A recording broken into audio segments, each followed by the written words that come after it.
नमस्कार मोर मित्र माने मो बंधु माने और माता भक्त माने दुर्गा माँ पुओ माने आपण मानक मोर प्रणाम। नायक मंत्र विज्ञान परिवार तरफ आपण मानक प्रति हार्दिक शुभकामना।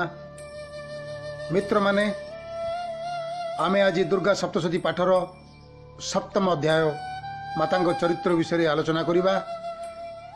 दुर्गा सप्तशती पाठर माता चरित्र होची एठी मातंगिनी रूप नहीं चंड मुंड को बध करने निमंते से युद्ध भूमि को बाहरी पड़ती। दुर्गा सप्तशती पाठर सप्तम अध्याय चंड मुंड बध यही अध्याय आलोचना करने पूर्व आम टे माँ को ध्यान करवा से मातंगिनी माँ को। ओम ध्यायं रत्न पाठे सुखकल पठितं शृणोतिं श्यामलांगिं न्यस्तैकाग्रिं सरोजे शशिकलधरां वल्लकीं वादयन्तीं कल्याणाबद्धमालं नियमित विलासचोलिकां रक्तवस्त्रं मातंगिं शंखं पात्रं मधुर मधुपदां चित्रकोद्भासे भाला। यार अर्थ है मु मातंगी देवी को ध्यान करे से रत्नमयी मणिमय सिंहासन रे बसी अछंती से पाठ पढ़ुवा सुआर मधुर मधुर ध्वनि शुणुंती। देवी शरीर वर्ण सबुज श्यामल तथा सागुआ एणु से श्यामला देवी अटंती। से एक पाद कमल पर रखिंट मस्तक उपर सभावर्धक अर्धचंद्र धारण करछंती। देवी कल्हार पुष्पर माला पिंधिछंती बीणा मधुर मधुर स्वर रे बजाउछंती। तांकर अंग प्रत्यंग पाटशाढ़ी द्वारा कसी होई रही परि जना जाती। से लाल पाटशाढ़ी पिंधिछंती हाथ में शंखमय पात्र धरिछंती। तांकर बदन रे हालुका हालुका अल्प प्रभाव रे हसरे थिबा परि जना पड़ती। ललाट उपरे लाल बिंदिया शोभा पाउची। से ही मातंगिनी से श्यामल वर्णी मातांगु मोर कोटि कोटि नमस्कार और प्रणाम। प्यार से बोलिए जय माता रानी की जय हो। बोलो राधे राधे, नहीं तो सब कुछ हो जाएगा आधे आधे। प्यार से बोलो बम बम भोले। जय माता दुर्गा देवी जी की जय हो। ऋषि कहले आज्ञा प्रास्ते ततो दैत्या शुंड मुंड पुरोगम चतुरंग बलोपेतो यजुरभ्युद्यो दायुधा। शुंभर आज्ञा मानिले चंड मुंड दुई जन शुंभ असुर आज्ञा मानी युद्ध क्षेत्र को जीवाई प्रस्तुत हेले।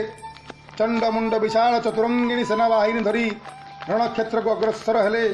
विविध अस्त्र शस्त्र आदि विभूषित हेले। गिरिराज हिमालय सुवर्णमय उच्च शिखर उपरे पहुंचिले।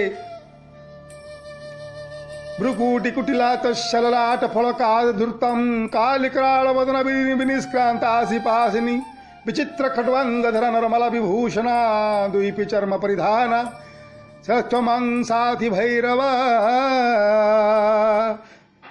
देवी को जमी देखिंट चंडमुंड देवी को देखा क्षण दैत्यगण क्रोधित हो धरवा उद्यम जारी रखिते। चंडमुंड राक्षस दुई जन बाहर थिले। एटी चंडमुंड चंड और मुंड दुई जन राक्षस सांग चंड मुंड दुई जन राक्षस सांगरे माँ आज घोर युद्ध आरंभ होगा जाऊँगी। वर्तमान में चंड मुंड युद्ध आरंभ करदे।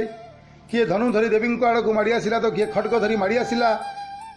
कारण चंड और मुंड दुई जन वीर राक्षस दुई जन गलापर निज सहित सशस्त्र विशाल सैन्य गण नहीं जाइछन्ती माँ को पाखु युद्ध करने। किए धनु धरी देवी आड़ को माड़ी आसला तो किए खड्ग धरी माड़ी आसला। केते जन देवी पाखरे आसी ठिया हेले। असुर मानक एपरी आचरण देखी क्षुब्ध होगले क्रोधित होगले। माते एते क्रोधित हेले जे क्रोधरे मुख कला पड़गला। ललाटर भ्रुभदनु वक्र कुंचित हेबार लगिला। सही ललाट फलक विकराल काली प्रकट होगले। काली मुख विकट भयंकर थिला। लाल टहटह जीव थिला। हाथ में खंडा फास विचित्र धरिथिले। विचित्र खटवांग काली धरिले। चिता बाघर चमड़ा को शाढ़ी रूपे पिंधिले। नरमुंडर माला गलारे झुली रहिला। शरीर मांसपेशी शुष्क देखागला, मांसहीन देखागला। शरीर उपरे केवल एक कंकाल कंकालर बास्थि मानकर एक ढांचा भली देखागला। भयंकर कंकाल हाड़माल भली काली देखागले। रूप देखु देखु भीषण रु भीषण हेबार लगिला। मुखर गह्वर अति विस्तार आकार देखागला। मुख गह्वर मध्यर एक विराट जिह्वा बाहरी आसला। जिह्वा लह लह कर लगिले। आखि करोड़ मध्य पशिगला। आखि लाल लाल देखागला।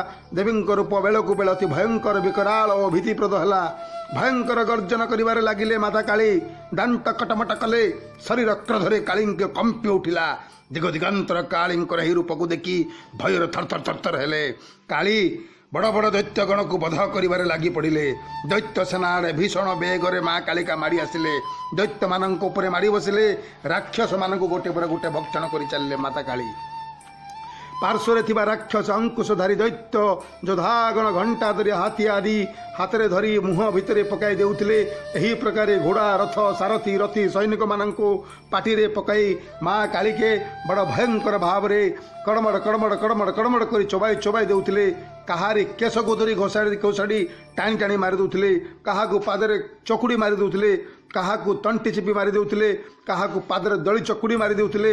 असुर मानंक युद्ध क्षेत्र में पड़ी रहितिबा अस्त्र शस्त्र गुड़ी को कड़कड़ करी चोबाई गुंड करी माता कालिका खाई देउथिले। क्रोधरे मध्य अस्त्र शस्त्र को चोबाई चोबाई भांगे चूर्ण विचूर्ण कर देउथिले। माँ काली दैत्यगणंक बलवान दुरात्मा सेना को पादरे दली चकुड़ी देउथिले। क्षणक मध्य समस्त दैत्य सैन्य मानंकु धूलिसात कर देउथिले। दली चकुड़ी हाथ में उठाई गेली पकाउथिले। केतेक शरीर को दली देउथिले। मारी मारी पिटी पिटी तड़ी देउथिले। केतेक खड्गरे मले किए खड्गरे मले काहाकू कें प्रकार मध्य काली नष्ट भ्रष्ट कर देउथिले। समस्त सैन्यगण को क्षणिक मध्य धूलिसात करदेले। क्षणिक मध्य काली प्रचंड दैत्य सैन्य बाहिनी को ध्वंस नष्ट भ्रष्ट ध्वस्त विध्वस्त कर पकाइले। ए सबु देखी राक्षस चंड मुंडर मुंड काम करनथिले। चंड मुंडर भेजा होश उड़ीगला। चंड सेनार पर दुर्दशा देखी काली आड़ को चंड राक्षस अत्यंत भयंकर बेगरे माड़ी आसिला। महान दैत्य मुंड मध्य भयंकर बाणर वर्षा देवी ऊपर कला। हजार हजार थर बाण चक्र बुलाए बुलाए भयंकर माँ काली को चारिआड़ू घेरी पकाइला। अनेक असंख्य असंख्य चक्र देवी मुखरे प्रवेश करी लीन हो जाउथिला। जेते समस्त सैन्य माने आउ चंड मुंड माने माँ कालिका को चारिपटे घेरी जाई अस्त्र शस्त्र जेते सब माँ को ऊपर छाड़ुथिले। माँ विराट बृहत्काय मुख को खोली समस्त अस्त्र शस्त्र को मुह मध्य पेटरे गिड़ी देउथिले। सत जेपरिक मेघर माल माल द्वारा सूर्य लीन हो जाउथुला सेहीपरि मुंड द्वारा प्रेरित पशि लीन हो जाउथुला। कालिंक मुख गौर मध्य अनेक शस्त्र अस्त्र आदि आयुध सेतेबेले रणक्षेत्र अत्यंत भयंकर गर्जन करे क्रोधरे जर्जरित होई विकट विकट अट्टहास करथिले। हरे चंड हरे मुंड सैन्य नैगु आसचु ना मो सांगर युद्ध करियागु। मु जगतर स्रष्टा मु जगतर नष्टा। ए संसार मो ठारे आरंभ आ मो ठारे शेष। तू मो सांगरे तमे दुई जन चंडा मुंड सैन्य नहीं मो सांगरे आसच। ए शुंभ राक्षसर कथार पड़ी तुमे भी एठी मरिबागु आसच ना। हाँ आज मु तुमको छाड़ी नहीं क्षमा नहीं रे चंड मुंड। सेते रणक्षेत्र अत्यंत भयंकर गर्जन करी क्रोधर जर्जर होई विकट विकट अट्टहास करुथिले। खिली खिलिकी भयंकर भाव में हसी रोते। हसवा समय धवल दांत पंक्तिर उज्जवल प्रभार झलसी उठुला। मांकर हाथ में खड्ग धरी हम हम हम हम उच्चारण कर चंड उपर प्रहार कले। केश को हाथ में धरिले मुंड को गंडीर अलगा करदेले। चंडबद्ध दृश्य देखी मुंड आसुर देवी को मारे पुणी माड़ी आसला। सेतेबेले मध्य क्रोधर अत्यंत जर्जरित हेले और खड्गर मुंड को मध्य घायल कर पृथ्वी उपर शुआईदेले। महापराक्रमी चंड आ मुंडर बध दृश्य देखी सेनारण क्षेत्र छत्र भंग दे प्राण विकल धाई धाई धाई धाई किए कुआड़े पलैवाक लगिले। आउ कौन माँ काली सागर लड़े जितेबले मुख्य लोक चंड आ मुंडक निहत है देखी सागर आसवा सब सैन्यगण जे जुआड़े पूरा दौड़िकी चलले धाइले। तापरे कालिका चंड मुंडर मस्तक नहीं प्रचंड अट्टहास करी अंबिका चंडिका पाखक गले। काली अंबिका कहले काली कहउचंती माँ अंबिका को हे देवी चंड मुंडक दुई मुंड उपहार रूपे देवाई मु तुम पाखक आसी। आगामी युद्धरे तुम्बे शुंभ निशुंभ को बध करिबो। ऋषि कहले निज पाखक चंड मुंडर मुंड धरी आसबार कालिका को चंडिका अंबिका देखिले ओ कहले मधुर स्वर रे माता अंबिका एटी माते अंबिका एठी माँ काली को कहउचंदी शुण हे कालिके चंड मुंड को बध करी तुम्बे आज ठार नूतन नाम पाइल चामुंडा। तुम्हें संसार रे जगत रे चामुंडा रूप से विख्यात हेबो। चंड मुंड को मारिथिबारु तुमर नाम है आज ठारू चामुंडा। तीन लोक तुमको चामुंडा मध्य बोलिबे कालिके एणु तुमर नाम हम चामुंडा। तुमर संसार तुमर ना चामुंडा रूपे परिचित हेउ। माता कालीरू कालिका और कालिकारु चामुंडा नाम ख्यात है। तीन लोक चामुंडा नाम देवी को संवाद कले और स्तुति आदि कले। प्रेम बोलंतु, भक्ति बोलंतु, स्नेहर बोलंतु, अति भक्ति बोलंतु, हृदय बोलंतु जय माते काली काली महाकालिके की जय हो। जय मा नरमुंड माल निखंड खर प्रधारिणी लालट हट जियो बागिनी। जय माता अम्बे जगदम्बे माता भगवती पार्वती माता की जय हो। रूप सहस्र नाम सहस्र किंतु माता गोटिए गोटे माँ क्यों रूपरे कौटी कहा संगर लड़ाई कर तो क्या पुण्य दौरान क्या आशीर्वाद दौरान। माता जगतर जननी गोटे सहस्र रूपधारी सहस्र नाम नामित सही माता दुर्गा भंबा भवानी माता पार्वती गौरी अंबिका आम भक्त मान कोटि कोटि जुआर प्यार से बोलिए जय माता रानी की जय हो। एक बार फिर बोल दो भाई साहब, राधे राधे बोल दो, राधे राधे। अगर राधे राधे नहीं बोले तो फिर अपने आप सबका काम आधे आधे हो जाएगा, इसलिए प्यार से बोलिए राधे राधे राधे राधे राधे राधे। और बोलिए बाबा भोले जी को बम बम बोले, बम बम बोले, बम बम बोले। प्यार से बोलिए जय माता रानी की जय हो। तो मित्र माने मोर आपण मान विशेष अनुरोध ये हूँ मातांकर सप्तम अध्यायर चरित्र चंडमुंड वध। मु आशा करुच्ची या तो आपण पठन करने अपेक्षा जदि आप श्रवण भी करेंगे ना, पठन करने ठार श्रवण कले आहरी आपणकर पाप आहरी आपणकर पुण्य अर्जन होगा चली लगे, आपणकर पुण्य वृद्धि होगा लगे। आपणकर जीवन में गत जन्म पर जन्म जिते जन्म कोटि कोटि जन्म जिते सब आपणकर पाप आपणकर सांगे अच्छी यही पठनर यही चरित्र श्रवण द्वारा आपण जीवन समस्त पाप नष्ट हो।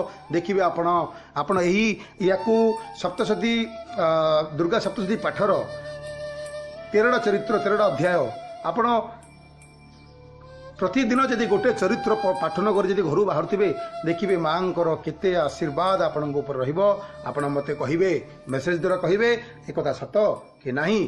जय माता दुर्गे देवी जी की जय हो।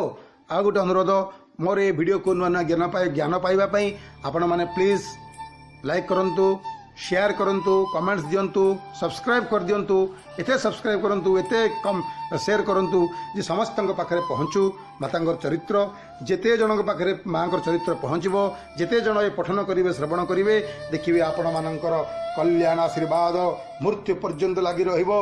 मृत्यु पर मध्य ना यमराजा मध्य आपण आत्मा को छुईबा को डरिबो, कारण जे आपण जीवन थिलाठू ही आपणकर आपणे मातांकर समस्त चरित्र को श्रवण करिसंती।